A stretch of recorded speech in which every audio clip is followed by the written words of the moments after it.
I know my dad, his education only went up to the 6th grade. So he self-educated himself. He did go in the Army when he was 18.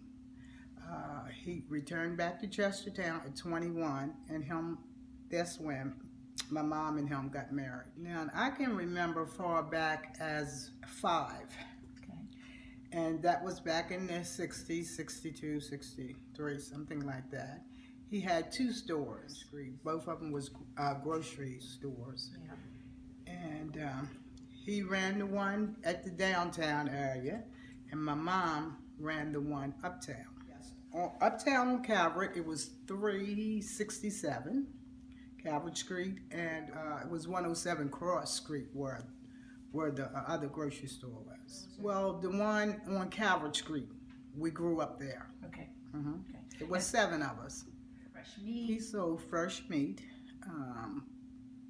pork chops, pig feet, and all kinds of meat, and sold cigarettes, and then the canned goods. Then I can remember the great big candy case, and the candy was a penny a piece. That in the community, a lot of people didn't have money till maybe a certain time around the month. So he would keep a book where they would come and get the groceries, but they would come and pay them on their check day. And also when he died, so many people owed him on the book. We couldn't even collect, but thousands was owed to him. Yeah. He was real generous. Yeah. It was somebody, oh my goodness.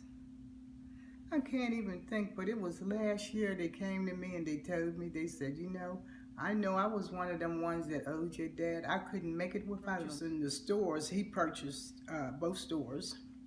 And after that, I'm not, or if you're familiar with Charlie Gray's, okay, that was my father's uncle. Oh.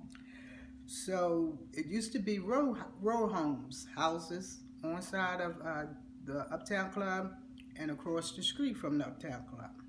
My dad owned those. The rent was something like $6 a week. I can remember at one time taking his payment, because as little kids, he started us small doing things. Yeah. And I would take the payment sometime to the People's Bank. And I think I used to pay a Mr. Thompson. He would say, always go to Mr. Thompson. Then he just focused on the one downtown. And he changed a lot. It went from a grocery store to where he picked geese.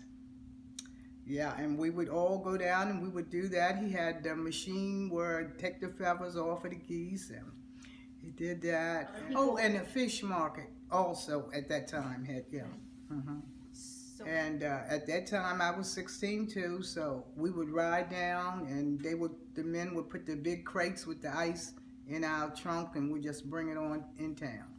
And then it went from there to a liquor store. And I can remember when he started. Me and my sister went down there, and he was standing behind the register, and he had 5 bottles of liquor on the shelf. And we was so tickled. We didn't want to laugh in his face, but he gonna start a business with 5 bottles of liquor. Well, a week went past, and we went back down, and it was stocked with everything. And it was just so amazing. Like, once it's there, once it's not there, then it's there. Yeah, so, yeah. And he ran the liquor store until he died. And, he would never stop. He just push, till he got things done. Even if he didn't have it at that time, he wasn't going to stop. He going to keep on pushing until he got what he wanted. Okay, my mom and my dad, they taught me a lot as we were growing into the business world. And I looked up to them, and they taught me never to give up, to keep pushing for what you want. At the